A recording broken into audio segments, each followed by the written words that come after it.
discussion for the fall semester. I'm really, really pleased to see you all here. We have 4 wonderful current and former students who are going to be talking about their application and clerkship experiences and processes. So let me introduce them to you. I'm going to get the ball rolling with some questions for them. But feel free, this is a very sort of kind of interactive panel. So if you have a question, please raise your hand and we'd love to have kind of a dialogue. So let me introduce my panelists. I think pretty much almost everybody, if not everybody, knows Sara Cressey. Yes. Oh. So Sara Cressey is a current 3L. She'll be graduating this spring. She is going to be clerking for the United States District Court for Judge Levy this coming year, so starting this coming fall. And then after that year, she's committed to clerking for a judge on the U.S. Court of Appeals for the First Circuit, Judge Lopez. So she's here to talk about her experience going through the application process, how she applied, when she applied, what she anticipates doing for these judges, what the interview process was like for the judges, that kind of thing. Next to Sara is Trevor Savage. He graduated just this past spring. He's class of 2017. He is currently clerking for the Maine Supreme Judicial Court, clerking for Justice Jabber. So he, do you sit mostly in Augusta? Waterville? In Augusta. Okay, so he's down from Augusta for the day. They're actually in oral argument almost as we speak. So I was here anyway. So I know, I really appreciate that. So he's here to talk about his, again, the application process, and the kind of work that he does for the Maine Supreme Judicial Court, what he expects to do next year, that sort of thing. Next to him is Stanley Abraham, also class of 2017. He is currently clerking for the Maine Business and Consumer Court.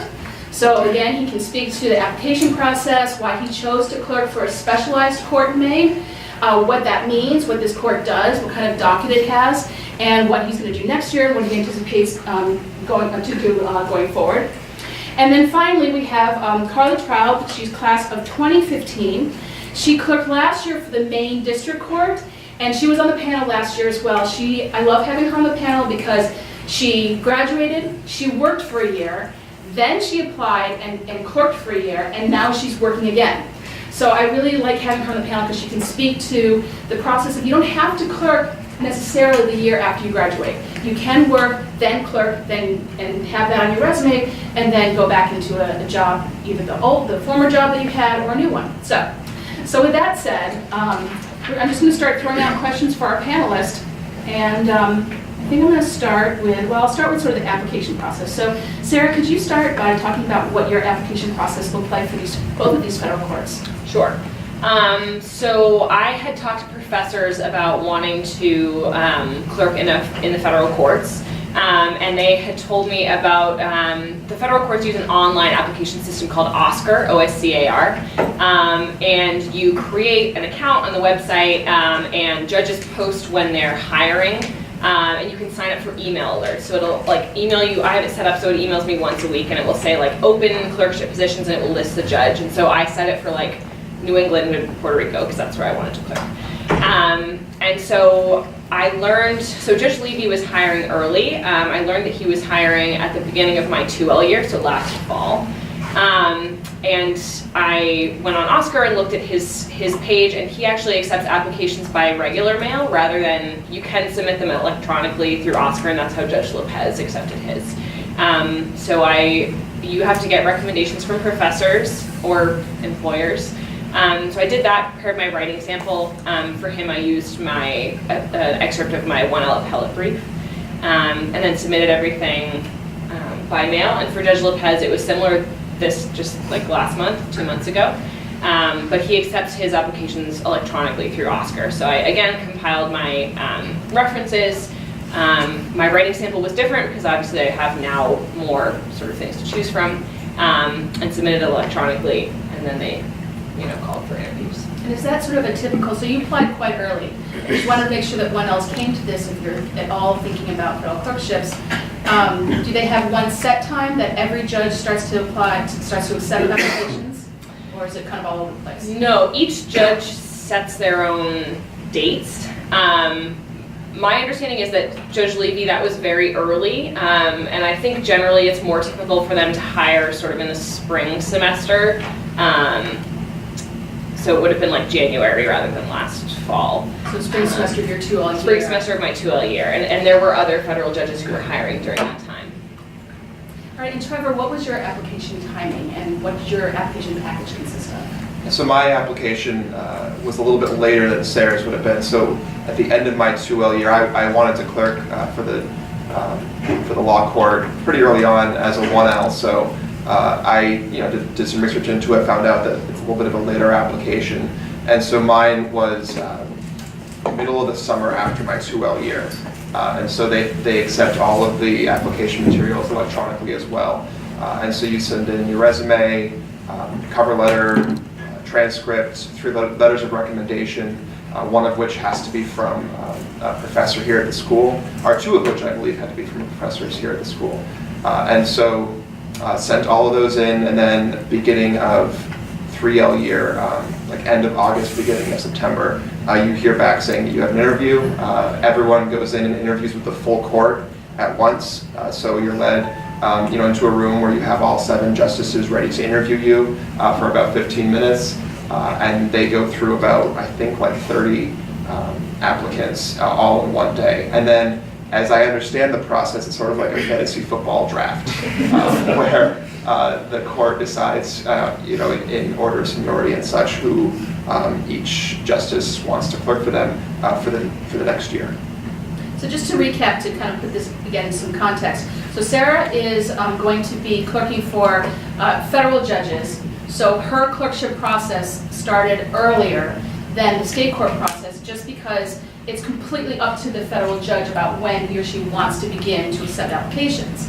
So for her, she had to keep her eye on Oscar and look for individual judges and see when they started to accept applications. Trevor, who's clerking for the Maine Supreme Judicial Court, the highest state court in Maine, they have a set time when everybody has to, anyone who wants to apply to that court applies at the same time, which is towards the end of the summer after your 2L year.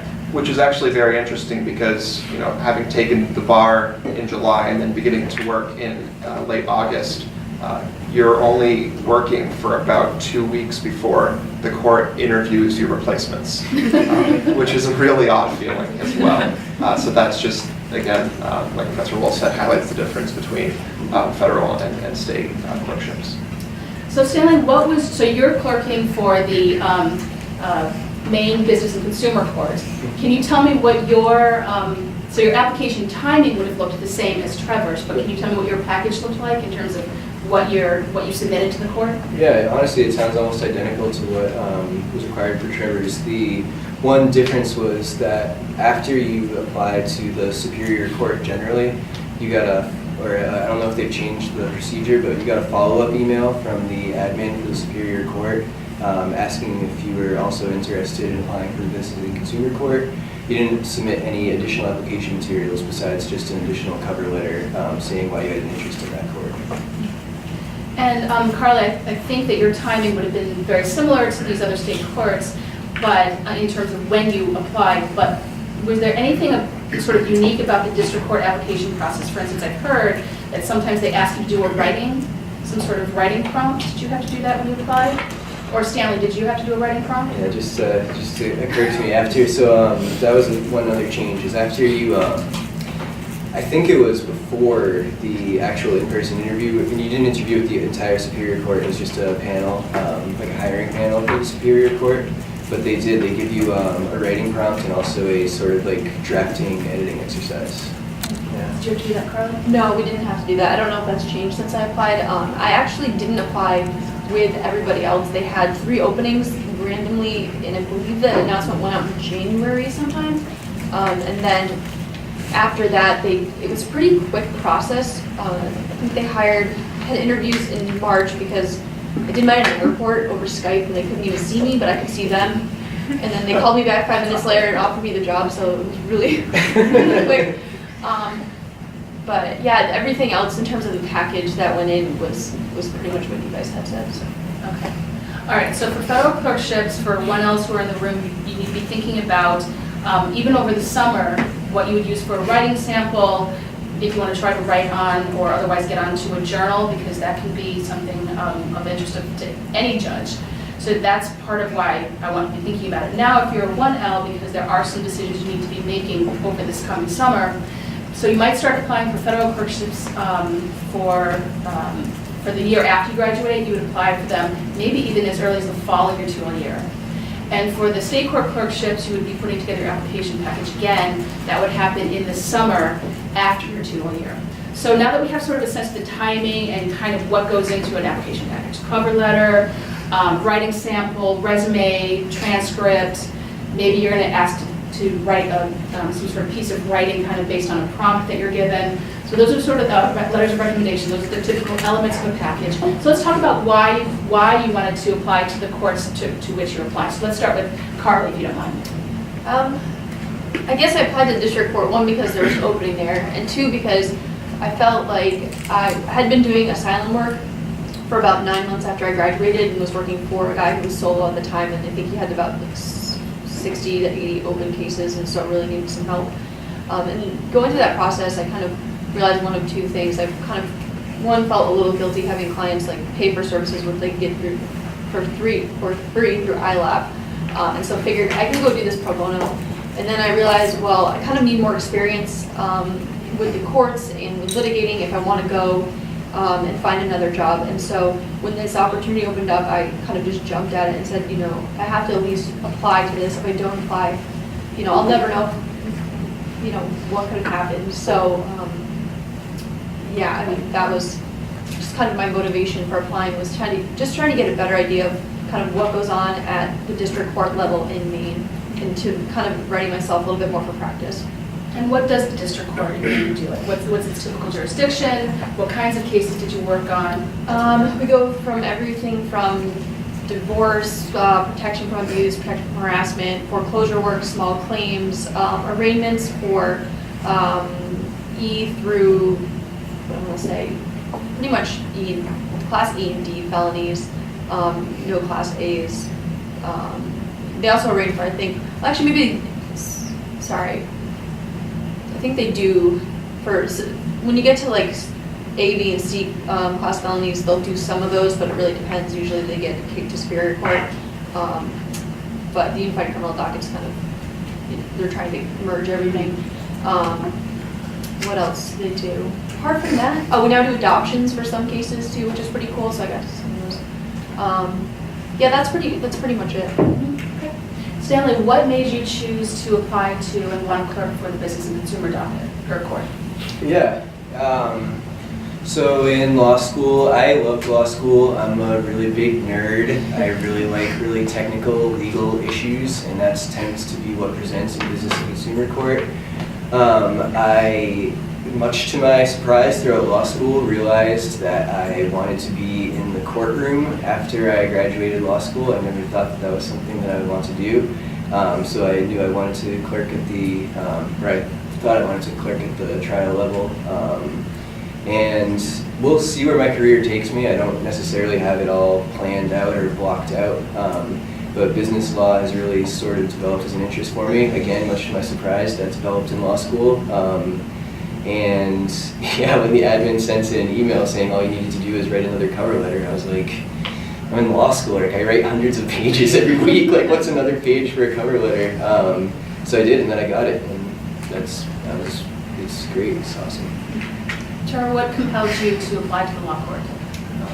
I've always had an interest in appellate practice, so to me it really made a lot of sense to get a year of working with the law court, where everything, you have a really unique perspective into how each of the justices approach cases, how they think about the cases that come before the court, how they frame the issues, and so I just looked at it as, this will really benefit me when I'm practicing, because I'll be able to look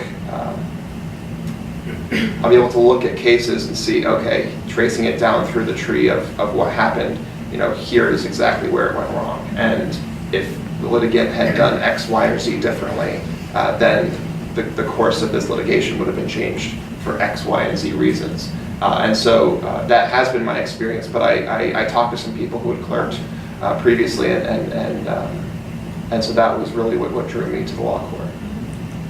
And Sarah, what made you want to apply to federal courts? So I came into Maine Law wanting to do immigration work, which is all federal, mostly regulations, right? Federal regulatory law. And so I decided that that sort of body of law would be the most relevant and sort of the best for me to become familiar with. And I do think litigation is something I'm interested in, so I was initially drawn to the federal district court, the trial court. And then actually when I was interning for the federal public defender this summer, I really started thinking about applying also for an appellate level, because it just has such a huge impact on the work that you're doing, then again down at that, in that trial level work. And so that led me to sort of apply again for the First Circuit. So I have many more questions, but I'm just going to take a break. Does anyone have any questions that they are just dying to ask any of our panelists? Okay. All right. So I'm going to start back again this way. And Sarah, I think talk to some of the people who are currently clerking or have already clerked. So Trevor, tell me what kind of work you do, for, like substantively speaking. I know you can't talk about specific cases, but sort of substantively speaking, what could a law clerk encounter during the course of a clerkship here at the law court?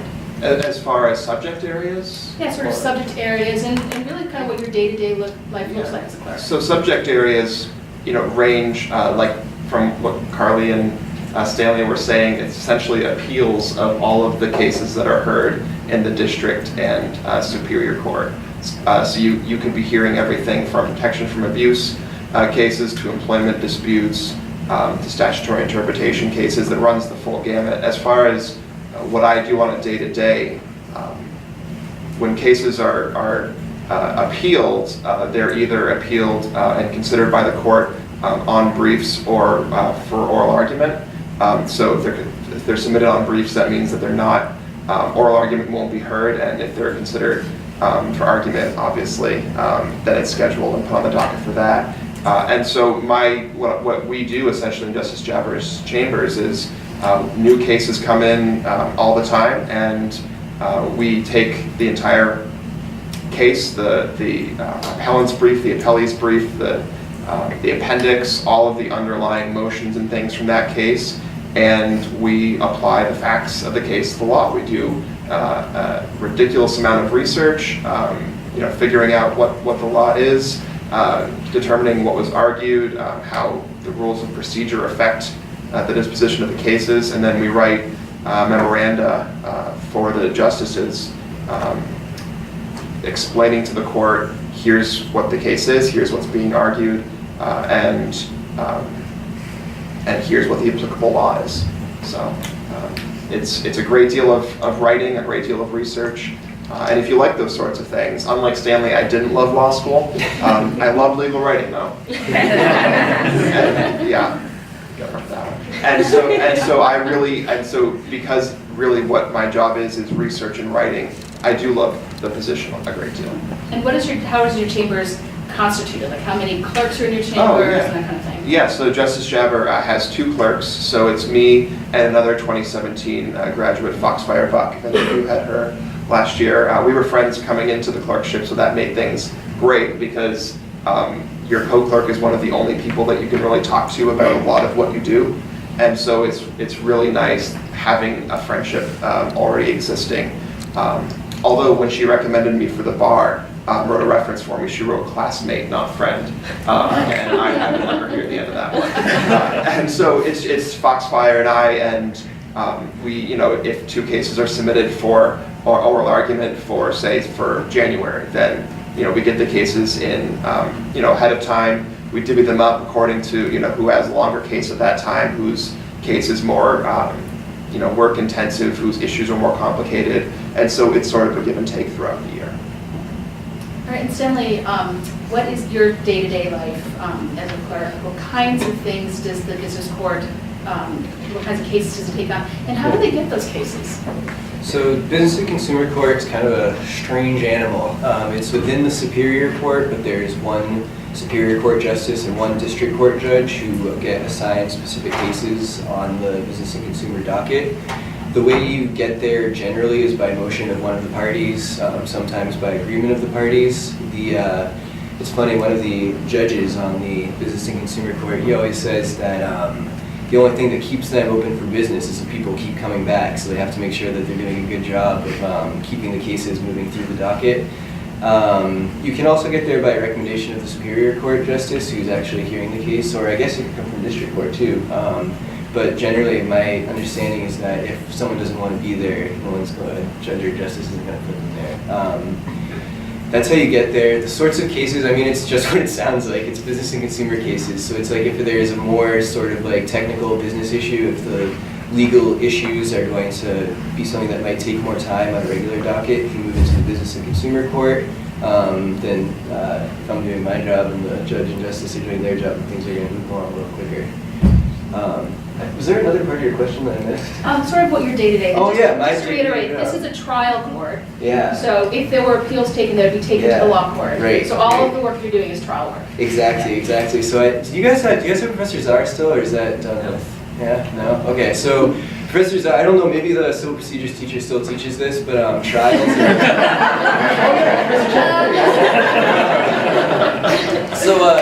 it's newsflash, trials are disappearing everywhere. Everything's getting resolved either by settlement or motions for summary judgment. But that's what makes this week really cool. I'm actually here on break from a trial that we're hearing right now that's going all week, a big contract dispute. I think I'm having more fun than anyone else in the room. But so it's like, so I'm sitting there right next to the justice, taking copious amounts of notes because I know that she's going to want to talk about everything that's happening as we go along. But generally, it's just a lot of motion practice. Frankly, it sounds a lot like what Trevor said. It's like we don't get necessarily briefs, but we're getting motions, oppositions, and replies. Reading through that, seeing all the cases that they cite, then going back and reading all the cases. So to me, this sounds really fun. I don't know if it sounds fun to you guys yet. But I don't know, it's like Stockholm Syndrome or something, but you kind of get used to that style. You get used to that style of like reading and writing and analysis, so it like actually starts to become kind of enjoyable. Like legal writing, I was so frustrated in legal writing because it's like, not because of my professor. My professor was great. My professor was top notch. But it's like, yeah, of course. But it's like, you know what I mean? Like you learn like IRAC, and like at the time, it's like you want to resist IRAC. You're like, no, like I'm a great writer. Like I like wrote all through high school and college. I'm like a great writer. I didn't learn this, but now it's like you read something that a lawyer wrote, and you're like, this is an IRAC. How am I supposed to follow this?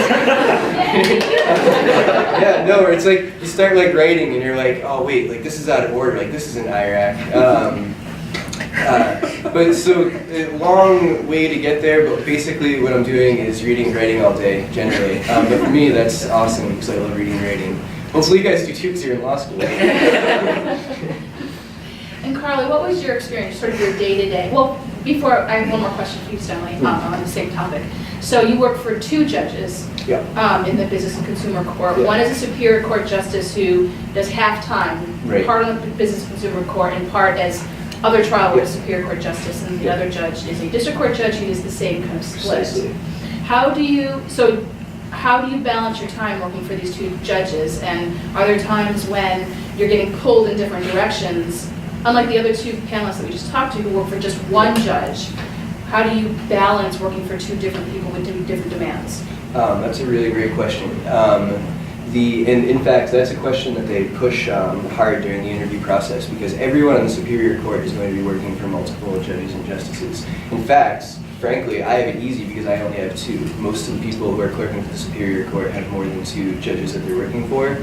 The answer is as obvious. I'm sure everyone's already thinking about it. It's just communication. You just talk to your judge and justice. It's like if they give you an assignment, you ask for a due date, and if that due date conflicts with like other work you have for the other justice, you mention it to them. And then I haven't run into that problem yet where they're both sort of like trying to pull on my time. But if it came down to it, it's just like, you know what I mean? Like they know each other too. Like they can talk to each other. It's just you have to make sure that everybody is everybody's on the in the loop and knows what I'm working on. Okay. So like even just to follow up on that, so I'm in this trial all week. That means that I can't be doing a lot of work for the other judge. So I just go in and check with him. I'm like, hey, like I know you had like a couple of things that you had wanted me to work on. I wanted to sit in on this trial. Just if you ask me to sit in on the trial, he says, yeah, sure, of course, that's no problem. But you just talk, you just communicate. And Carly, what was your day-to-day like what was your workflow like? What you sort of covered some of the general matters, but more specifically, were you working on research and writing, or what was a typical day for you in the district court? Well, to kind of bounce off what you said, I actually I was in York County, so I worked for about 5 or 6 judges, depending on, who was around. So, workload varied from having something for one judge or for, 4. But, it was a lot of research and writing, and a lot of just pretty much unique issues that I hadn't seen before. A lot of it was drafting orders, things like that. So that's a little bit different than what you guys would do. I draft a lot of orders. Oh, you do? Okay, good. I don't draft any orders. So things like that. I mean, in terms of, I'd say it was probably about 80% research and writing, and then about another 20% of observation. And so kind of and I worked for about 1.5 years too. So when I got more comfortable, it was definitely, I could go in and ask the judges or the clerks or the marshals, hey, what's on the docket? And then they would know, yeah, you'd like this, go in and watch this, and sit and watch this. And so my goal was to sit down on pretty much everything that I hadn't seen before. And I think I accomplished that goal of every type of different case you can imagine. So that was pretty good. But day to day, it's a lot of research writing, a lot of time spent by yourself, especially for me. I was the only clerk in York County, so apart from hanging out with the marshals and the clerks, the other clerks in the office from time to time, it was a lot of alone time. And Carly, how often could you sort of plan out your day and think, well, I have this motion to work on and then this order to draft or whatever? Or how often did you have to respond to a phone call from the judge from the bench saying, I need to know how to rule on this evidentiary issue, or something like where it sort of time was of the essence? There's definitely times that happened, and it was like, come off the bench, got this question for you, hurry, I'm going back in right now, kind of thing. But then there's also times where you just walk in on a Monday morning and there's a file and a note saying, figure this out. So it's like, okay. Or it's a phone call saying, you're getting sent this file from Springvale, here's what I want you to do with it. Get it back to me within, a week or so. And usually they gave me a reasonable amount of time to work on stuff. So it never felt like I was like, do you have a question? Carla, you said you worked for 5 or 6 different judges in York County. Do you bounce from courthouse to courthouse, or do you just stay in one courthouse? So sometimes I would travel basically between, I never went to York because nothing really happens in the York district court. Like down there, sometimes there's not even a judge sitting there, depending on the day. So between Biddeford and Springvale, and sometimes I would go to Springvale if there's a case I want to hear, but thanks to the court's recording system, I could get a CD of pretty much any hearing that I wanted, so I would just sit there and listen to it. And that's a little boring because you kind of have to make up like what these people look like in your mind while they're talking. So sometimes, I would go to Springvale and sit there, but mainly my office was in Biddeford. Any other questions? Okay. Sarah, from your sense of talking to the judges for whom you're going to clerk, do you have sort of an idea of what your day-to-day is likely to look like, working for the U.S. District Court as a trial court, and then the Court of Appeals as an appellate court? Yeah. So that's great whenever you go to an interview and they say, do you have any questions for me? And I would say, yes, what does the day-to-day life look like? What are your clerks? And so for Judge Levy, my sense was that, so I would be assigned a case will come up, and sort of like the other trial courts, right, I would be assigned to that case. And then I'm responsible for the research and writing for that case. I would attend, like if Judge Levy was meeting in chambers with the attorneys or something, I would attend that. If there's like motion hearings or a trial, I would attend that and provide research assistance to him. It sounds like he works really closely with his clerks, sort of talking through legal issues and also having them write bench memos to him about what I think the law is and applying to facts. And so it sounds like you do get to sit in and see, motions and trial and stuff, but a lot of it is like helping the judge work through the legal issues with the parties, dealing with motions and stuff like that. For Judge Lopez, it's an appellate court, so he has 3 term clerks and a permanent clerk. So I'll be working with a number of other clerks, and it's the same thing. You get assigned a case, and you are responsible for doing all the research and stuff on that case. But for Judge Lopez, you're also helping to draft opinions, which is really cool.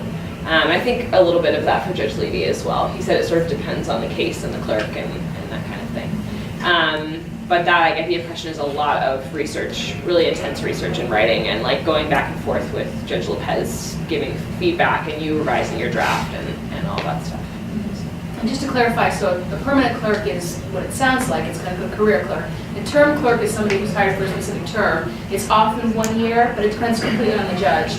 So some clerkships are for 2 years. I don't know if any term clerks who are hired for a specific number of years beyond 2, but that's what a term clerk means. You're hired for a specific set number of years. Yeah. So it sounds like you have a chance to develop a pretty close relationship, working relationship with your judges. So I'm wondering, Trevor, how much time do you spend getting to know the justice for whom you're working, or the other justices on the bench? Do you feel like you're developing a rapport with the members of the bench? Definitely developing a rapport with Justice Jabber himself. His office is just right across the hall from my office. So, and he made it very plain at the beginning of my time there. If you have any questions about anything as you're working through, come in and talk it over. So, he has just a great open door policy where we'll go in, we'll talk about issues, we'll talk about really anything. Both big Patriots fans, so it's fun discussing that with him as well. As far and really, it's a remarkable insight into just talking these cases over with him, how he thinks about things, because it's completely different from how I think about things, obviously. And he has said, part of the reasons he likes to bring in term clerks, is because we're typically fresh out of law school. We think about things differently, and sometimes that's good because it's a different perspective than he might have, having been in private practice and then sitting on the bench. And sometimes it's not so good because we lose sight of the forest for the trees. So it's a good relationship in that regard as well. As far as the other justices on the court, it's only Justice Jabber and Justice Yellen that sit up in Augusta. Justice Mead is in Bangor, and the rest are in Portland. So 90% of my time I'm working out of Augusta. So I don't really have a whole lot of interaction with any of the Bangor or Portland justices, aside from their comments on memos that I might draft or things of that nature. So, but it really is a great opportunity to get a working relationship with a judge, just the one judge, and figuring out how do you think about things and why do you think about it, and what kind of policy perspectives guide their decisions. And then for Stanley and Carly, who are working on in trial courts, and you both are working for multiple judges, could you each describe sort of what your relationship has been like with the judges, or was like with the judges that you worked for? I think it's great. Hopefully they feel the same way. Yeah, so echoing Trevor, I don't know if the open door policy was ever made quite so explicit, but I always inferred it as being there, and I've been convicted since, so seems like it was a reasonable inference. I feel like I'm working very, very closely with these people, because that's, even on days that I'm not actually sitting there speaking with them. So Justice Murphy is up in Augusta a lot, for example. Everything that I'm working on is something that is for her, and like the buck stops with her. So it's like anytime, like anything that I'm writing or thinking about or reading, it's always, it has to be reflected off of her in order for me to be able to continue. So it's like it's a close relationship by necessity. And Carly, you have worked for the most judges at one time. Mm-hmm. And you said they weren't always in the same courtroom physically where you were. So what was your opportunity to talk to them, get rapport with them, understand the way a judge thinks, which I think is a real draw for a clerkship for a lot of people? I think, just by day-to-day interaction and the schedule, the judges rotate where they sit. You're able to work for everybody. I think I've worked on issues for every judge that was sitting in York County. So you kind of, and you get the FaceTime with them too. They're in the office. You get to call in and talk with them. They all, I can't think of one that didn't have an open door policy where I could just walk in, and even if it wasn't related to necessarily something, I was working on them with, you know, if it was an emergency question of like, have you seen this issue before, you know, and they would be really helpful with like just kind of basic issues. But and it was interesting too, because I kind of came in thinking, how am I going to learn to write for 5 different judges? Because if you work, if you're on the law court, you know, you kind of learn that one judge's style and you start writing for them and how they, you know, in their voice. And so I kind of just adopted this kind of basic style, which was tweaked by the different judges. And so some judges didn't change it at all. Some were like, okay, well, let's change this, let's change that, to make it sound more like them. But apart from that, I mean, I really loved working with all of the judges there. They're all extremely smart people, just really, really nice and, you know, really approachable. Anybody have any questions? Okay. I had a question about your internships over the summer between your 1L and then the second summer. And if you chose those internships with an eye to wanting to clerk, or was it kind of an experience that you thought of before, and what you did with your internships? Do you have any particular person that to start with, or should we just run the Well, we can start with Sarah, because I kind of know. You know already. I know already, but maybe I'll tell you anyway. anyway. So the summer after my 1L year, I had attended clerkship panels during my 1L year and was thinking that I wanted to clerk. But that wasn't my primary. I knew that I wanted to get some like on the ground legal experience. So I had friends who took classes, and that's been really useful for them moving forward in terms of like structuring their semesters. And being able to do externships and things like that. But I was really ready to like be on the ground working with clients. And I really wanted to start getting some immigration experience because that was sort of what I came in thinking I wanted to do. So I worked with Professor Welch and Professor Northrop in the clinic to create an internship with both refugee and human rights and juvenile justice clinics over the summer. So I was working with immigration clients doing asylum work, and I was also doing juvenile policy work during that first summer. I interned at a small litigation firm after my first summer, and I didn't really do it with an eye so much for wanting to clerk for the law court. I did it because I wanted to be in the courtroom to you know, see how everything works. You know, I think 1L year you get a lot of sort of here's how the law works from 10,000 feet, but actually, you know, getting in and seeing, you know, how, you know, going into trials and seeing how our arguments and motions, you know, affect the course of how everything works out. I wanted to really, I was also very burned out by the end of my 1L year, so I couldn't face the prospect of taking any classes. That wasn't going to happen. And so it wasn't really with an eye to the law court, but again, looking back now in my capacity as a clerk, clerking for Justice Chabert, I do see it as, okay, now I have this great perspectives from sort of the opposite end of the spectrum. Right now I'm reading transcripts of what happened in the trial court, and after 1L year I was in the courtroom watching the attorneys make the arguments and watching the witnesses testify. So it's kind of a neat dichotomy in that regard. Thank you, Stanley. So I'm going to take your question and flip it and reverse it. Courtesy laughter, I like that. After the summer after my first year, I had a fellowship with the district court in Cumberland County, and that was what inspired. It was such a great experience. Dom has left. I guess he did it this last summer, but it was just such a great experience, and then that was what made me think like that I wanted to be a law clerk. And then, did you ask about both our summers or just after our first year? Whichever one you eat. After my second year, I worked for a mid-sized civil litigation firm here in Portland. Not so, like by that point, like the clerk seed had been planted, but I just wanted, like Trevor, I wanted some experience working on actual cases, seeing what it's like out there as a lawyer. Carla, so your decision, I think, to apply for a clerkship kind of happened through the course of working. Mm-hmm. So I don't know if you had done anything in advance to sort of position yourself better to get a clerkship, but can you talk about your work to clerkship path? I think that between my 1L and 2L summers, I worked for the Donaldson Adoption Institute doing research and writing for them. I thought I wanted to go into adoption law. It turns out it's really small. So And that's kind of the bigger picture of like, maybe I want to do family law. Interesting experience, not quite really what I wanted to do. Between 2L and 3L, I went and worked for Yale Legal Services at their legal clinic doing immigration work for them. That was a wonderful experience. And then kind of kept the ball rolling. I did a lot of clinic work while I was here. I basically lived in the clinic.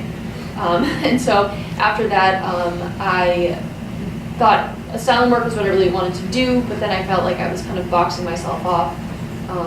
And like I said before, I feel like I just needed to have a better idea of what goes on in Maine if I wanted to stay here, like in terms of what goes on at the trial level in the district courts. And then that clerkship opportunity came up, and I just applied. I mean, not that I didn't like working. I loved having clients. I just felt like for the long term, if I wanted to do something a little bit more sustainable, I guess, I felt like I needed that experience. So Anne's question went to, did you do something sort of affirmatively over your summers to help position you better for a clerkship? So I'm going to take that question and ask if there's anything that you did over the course of your school years, like classes that you chose or activities that you engaged in, either for the purpose of making yourself look better on a resume for a clerkship, or that in retrospect, sort of like what Stanley was saying, but in retrospect turned out to be a great experience that you're so glad that you did. Is there any advice you can give to the students about course choices or extracurriculars or summer jobs or anything else that looked good for or helped you out with your clerkship? Yeah. You go. Yeah, one of the things that Justice Jabber always says during, after he hires his clerks, and he tells us pretty early on, is that he was not on law review when he was in law school, and so he does not like the blue book, and therefore and no, wrong actually. And so what he says is he likes having people who do have that journal experience, and so I think that having done law review, having interned with Judge Lopez, and gotten just to see from that perspective, doing moot court, I think is always beneficial. I interned with the U.S. attorneys, and Justice Jabber had a prosecutorial background, and I interned at the DA's office, so he had a prosecutorial background. So I think all those things, just knowing how to, doing all the things that show that you know how to write and research. So I think, like I said, that doing law review, doing moot court, all those things are really beneficial to showing a judge that you have the sort of the working skill set that they're looking for. How about you, Stanley?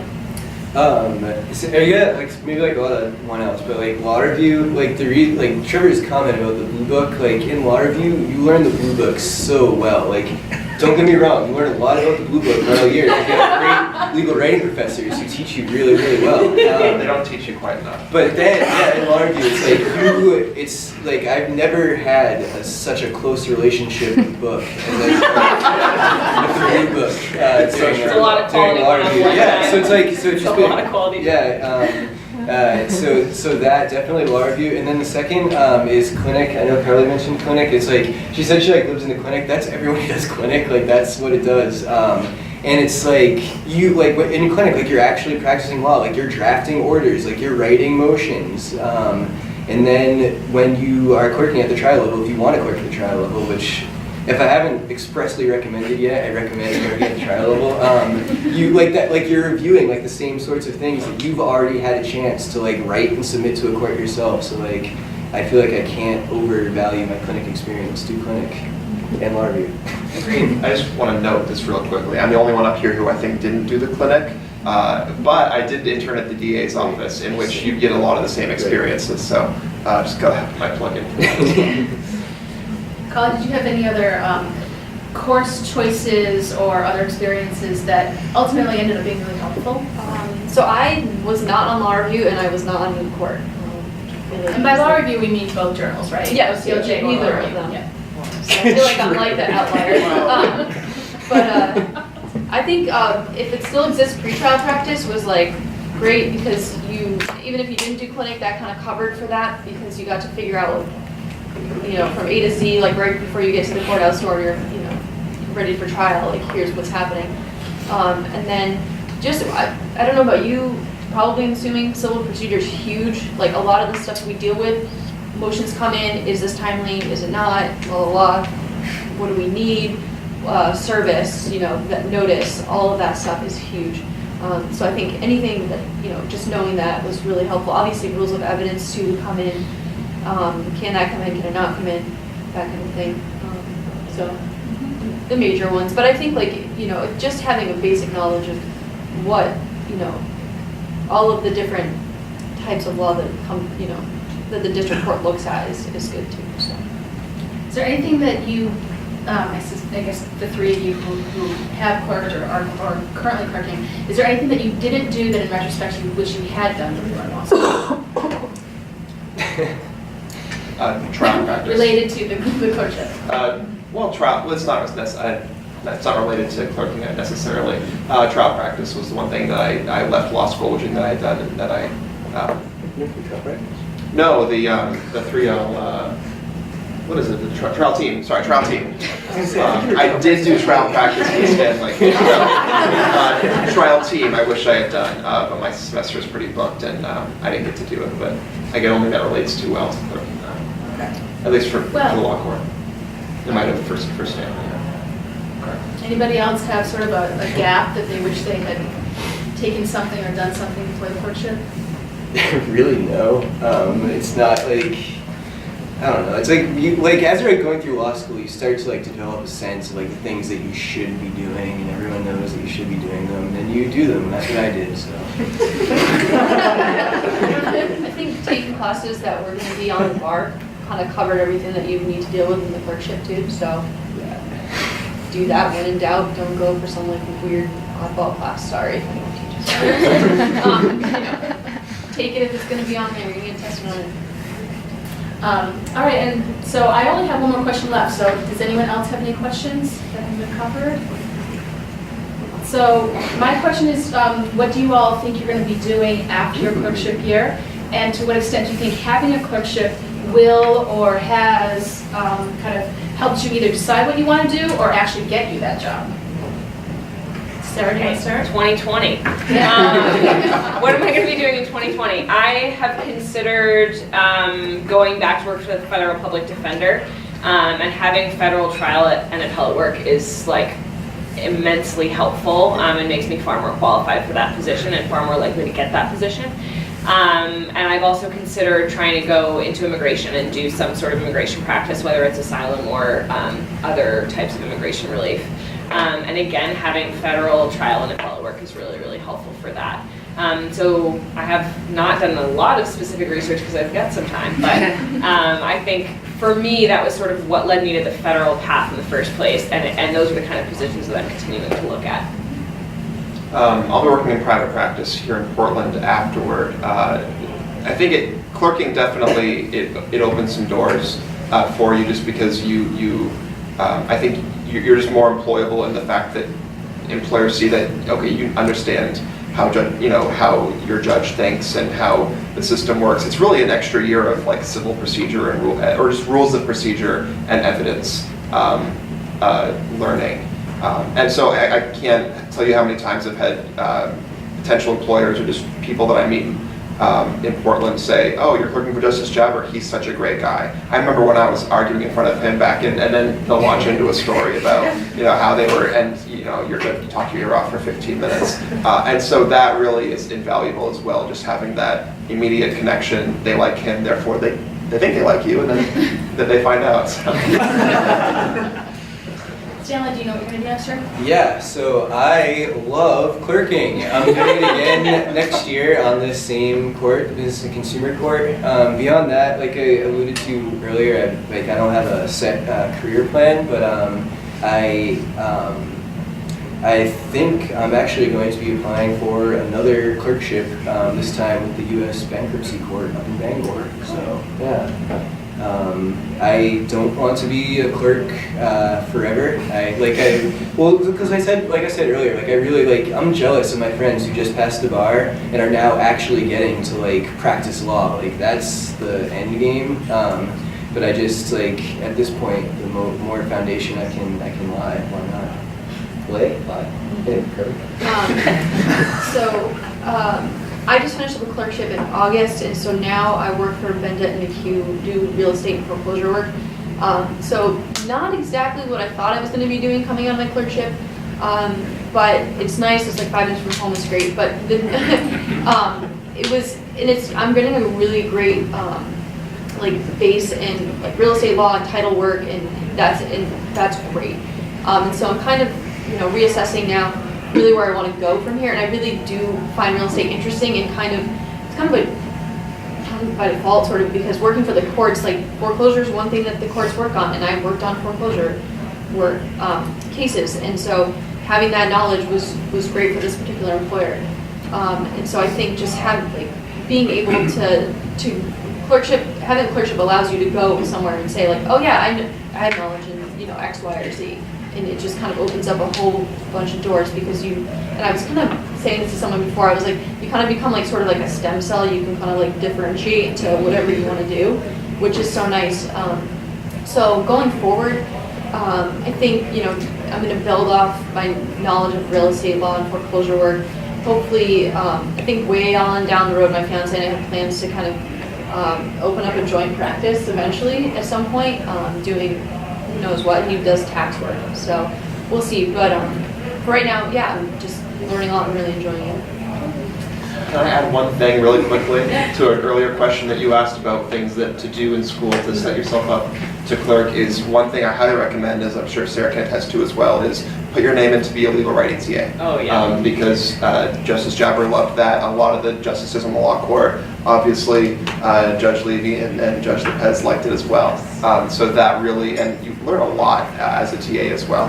I will say, like, I thought I needed the blue book back to front after law review, and being a legal writing TA, I now am like 100%, I know it even better than I did before, and so I was able to go into my interviews and say like, listen, I don't care what question you have about the blue book, I'm ready. 4.1. Go. That's super in it, actually. I just said it.